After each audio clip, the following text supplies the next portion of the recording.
নির্বাচন আসে, নির্বাচন যায়। ভারতীয় জনতা পার্টির যে এজেন্ডা, হিন্দুদের যে ভোট পশ্চিমবঙ্গের মানুষ প্রভাত ভরে শুধু রায়দিঘি নয়, সারা পশ্চিমবঙ্গের বিভিন্ন প্রান্তে বিভিন্ন বিধানসভায় দিয়েছে। আজকের দুর্গাপুর সাংগঠনিক জেলায় আগর বিধানসভা, কাকদ্বীপ বিধানসভা, এখানে আমরা দুটো সিটেই আমরা জয়ী হয়েছি, গঙ্গাসাগর এবং কাকদ্বীপ। গঙ্গাসাগরে 10% মুসলিম, কাকদ্বীপে 18% মুসলিম, কিন্তু রায়দিঘি বিধানসভাতে 30% মুসলিম। আজকে যখন সারা পশ্চিমবঙ্গে পোলারাইজেশনের ভোট হয়ে গেছে, সেক্ষেত্রে রায়দিঘি 70,000 ভোট ছিল রায়দিঘি বিধানসভাতে। তো এখানকার সনাতনীরা প্রায় 1,15,000 ভোট ভারতীয় জনতা পার্টিকে দিয়েছে। মুসলিম ভোটের 70,000-এর মধ্যে আমরা 300 ভোট পেয়েছি। আগামী দিন যে স্ট্র্যাটেজি হবে সেভাবে আমরা এগোবো উন্নয়নের স্বার্থে। এবং পশ্চিমবঙ্গে ভারতীয় জনতা পার্টি সরকার হওয়ার পরে অন্নপূর্ণা ভাণ্ডারের যে ফর্ম, সেটা ইমপ্লিমেন্ট হয়ে গেছে। তো আমাদের ইস্তিহারে যা যা ছিল একটা একটা করে কিন্তু সারা পশ্চিমবঙ্গে ইমপ্লিমেন্ট হতে শুরু হয়েছে। সরকার যা স্ট্র্যাটেজি নেবে তা শুধু পশ্চিমবঙ্গের মধ্যে রায়দিঘি বিধানসভা, তো সরকারি যা স্ট্র্যাটেজি হবে সেটা রায়দিঘি বিধানসভাতেও ইমপ্লিমেন্ট হবে। এখানে ভারতীয় জনতা পার্টির বিধায়ক থাকুক বা না থাকুক, সরকার যা পলিসি অবলম্বন করবেন সেটাও এখানে ইমপ্লিমেন্ট। যেদিন আমাদের সরকার ছিল না, সেদিনও আমরা ভারতীয় জনতা পার্টি প্রতিষ্ঠা করার জন্য যেভাবে লড়াই আমরা সংগ্রাম চালিয়ে দিয়েছি। আজকের আমাদের সরকারে যাতে মানুষ সার্বিক সরকারি সুযোগ সুবিধা পায় রাজ্য সরকার এবং কেন্দ্র সরকারের, তার জন্য যা যা করা উচিত, অ্যাজ এ ক্যান্ডিডেট হিসেবে ভারতীয় জনতা পার্টি সর্বক্ষণ মানুষের সঙ্গে এবং মানুষের সাথে থেকে আমরা সেটা করার অঙ্গীকার করতে। তৃণমূল প্রার্থী জয়লাভ করেছে, মানে তৃণমূল প্রার্থী কী করবে এখানে? 3 কোটি টাকা। তো 3 কোটি টাকা যদি এখন একটা এই 17খানা অঞ্চলের মধ্যে যদি একটা আপনি রাস্তা করেন, 3 কিলোমিটার যদি একটা রাস্তা করেন, সেখানে তার টাকা শেষ হয়ে যাবে। সরকার আমাদের, সংগঠন আমাদের, আমাদের সংগঠন এবং সরকার মিলিতভাবে যে সিদ্ধান্ত নেবে সেটা এখানকার মানুষের জন্য ইমপ্লিমেন্ট হবে। সরকার যা যা সিদ্ধান্ত নেবে সরকারের বাইরে রায়দিঘি বিধানসভা নয়, সেই একই ব্যবস্থা রায়দিঘি বিধানসভাতেও হবে। যিনি ক্যান্ডিডেট হয়েছেন উনি নন পলিটিক্যাল লোক, কোনো রাজনৈতিক লোক। প্রথমত এখানকার মানুষের সুযোগ সুবিধা, মানুষের সুখ দুঃখে কিছু জানেই না। উনি রায়দিঘি বিধানসভাতে 297খানা বুথ কোথায় অবস্থিত সেটাও জানে না। রায়দিঘি মানুষের জীবনযাত্রার মান নিয়ে সেটাও জানে না। আমার মনে হয় নির্বাচন প্রচার প্রাককালে এবং নির্বাচন চলাকালীন, প্রচার চলাকালীন, তার বাইরে উনি রায়দিঘি বিধানসভাতে ওনার যত বয়স হয়েছে সেই বয়স অবধি আমার মনে হয় রায়দিঘি বিধানসভার বিভিন্ন প্রান্তে উনি কোনোদিন যায়নি নিজের অঞ্চল ছাড়া। সন্দেহ আছে নিজের অঞ্চলের সমস্ত জায়গায় গিয়েছে কিনা।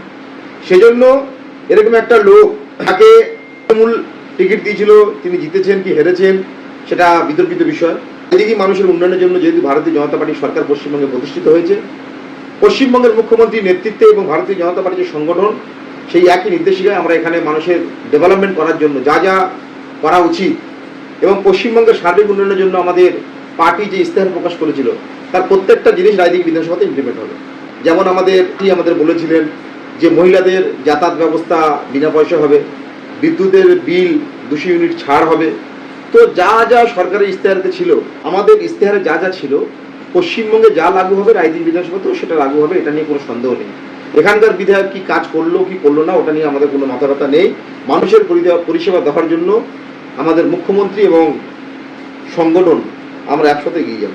আজকে পশ্চিমবঙ্গ সরকারের নির্দেশে ঈদের যে নামাজ, সেই নামাজ ব্রিগেড প্যারেড গ্রাউন্ডে যেখানে আমাদের লক্ষ্যকণ্ঠে গীতাপাঠ হয়েছিল, একই স্থানে এখানকার পশ্চিমবঙ্গ মুসলমানদের জন্য কিন্তু ঈদের নামাজ পড়ার জন্য মাঠ দেওয়া হয়েছিল এবং সেটা ভারতীয় সেনার সহযোগিতা। সেজন্য ভারতীয় জনতা পার্টি মুসলমানদের জন্য প্রতিরোধ করার চেষ্টা করছে এরকম বিষয় নেই, কিন্তু পার্টির যা মূল এজেন্ডা, সেই এজেন্ডা থেকে পার্টি কোনোদিন সরে থাকবে না।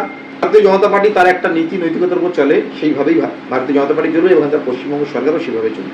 এই রায়দিঘি বিধানসভার কয়েকটি অঞ্চল আছে নদীমাতৃক, নন্দকুমারপুর, কুমড়োপাড়া, রায়দিঘি, কনকনদিঘি, নগেন্দ্রপুর, সেই সঙ্গে দিঘিরপাড়ের কিছু অংশ। তো এই সমস্ত অঞ্চলগুলো নদীমাতৃক অঞ্চল। প্রতি বছর বর্ষার সময় এখানকার নদী বাঁধে ভাঙন দেখা দেয়, এখানে নদী বাঁধ ভেঙে এলাকা প্লাবিত হয়।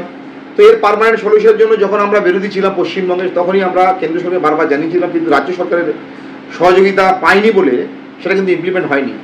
আমি আশা করছি আগামী 6 মাস, 1 বছরের মধ্যে, যেহেতু সামনে আর 1 মাস পরে বর্ষা, তো এই বর্ষার মধ্যে হয়তো হবে না, কিন্তু সামনের বর্ষায় পশ্চিমবঙ্গে যত নদীমাতৃক অঞ্চল আছে, বিধানসভা আছে, লোকসভা আছে, আগামী দিন কিন্তু তাদেরকে আর এই বর্ষার জন্য বা নদী বাঁধ ভাঙার জন্য তাদের কিন্তু আর কষ্ট পেতে হবে না। কারণ পশ্চিমবঙ্গে এখন ডবল ইঞ্জিনের সরকার, ভারতীয় জনতা পার্টির সরকার। সেজন্য পার্শ্ববর্তী আমাদের একটা বিধানসভা আছে, গোসাবা বিধানসভা, যে বিধানসভা প্রত্যেক বছর এই বর্ষাকাল এলেই কিন্তু ওখানকার মানুষ এলাকা ছাড়া হয়। তো আগামী এই সিজনটা বাদ দিয়ে আগামী বছর থেকে কিন্তু এলাকার যে সমস্ত নদীমাতৃক বিধানসভাগুলো আছে, অঞ্চলগুলো আছে, পাথরপ্রতিমা আছে, গোসাবা আছে, কুলতলির একাংশ আছে, নামখানার কিছু অংশ, গঙ্গাসাগরের কিছু অংশ আছে, এই এলাকার লোকগুলোকে কিন্তু আর এলাকা ছাড়া হতে হবে না। আগামী বছর দেখবেন 2027 সালে পশ্চিমবঙ্গের ম্যাক্সিমাম নদীমাত যাতে পার্মানেন্ট হয়ে যায়, তার জন্য সেই ব্যবস্থা আমরা মাননীয় মুখ্যমন্ত্রীকে বলব। তো এখানকার নারী নিরাপত্তা, উন্নত স্বাস্থ্য পরিষেবা, শিক্ষা পরিষেবা, যেমন অন্নপূর্ণা যোজনা হয়েছে তেমন আয়ুষ্মান ভারতের কার্ডও লাগু হয়ে যাবে পশ্চিমবঙ্গে, যাতে আমার এলাকার আমার বিধানসভা ক্ষেত্রে কোনো মানুষ যাতে বিনা চিকিৎসায় মারা না যায় তার সেই ব্যবস্থা করা। সার্বিক এলাকার স্বার্থে যেখানে যেখানে যা দরকার, কোনো জায়গায় পানি জলের অবস্থা খারাপ আছে, কোনো জায়গায় রাস্তাঘাট ভেঙে আছে, যা যা অসমাপ্ত কাজ বা যে কাজ তৃণমূল সরকার করেনি এবং তৃণমূল সরকার করার পরেও যেগুলো কাঠ মারিয়ে সেগুলোকে ধ্বংসস্তূপে পরিণত করেছে, সেগুলোকে পুনরায় ডেভেলপমেন্ট করে রায়দিঘি বিধানসভাকে আবার নতুন করে আমরা সাজিয়ে তুলব। এটাই আমাদের অঙ্গীকার করব।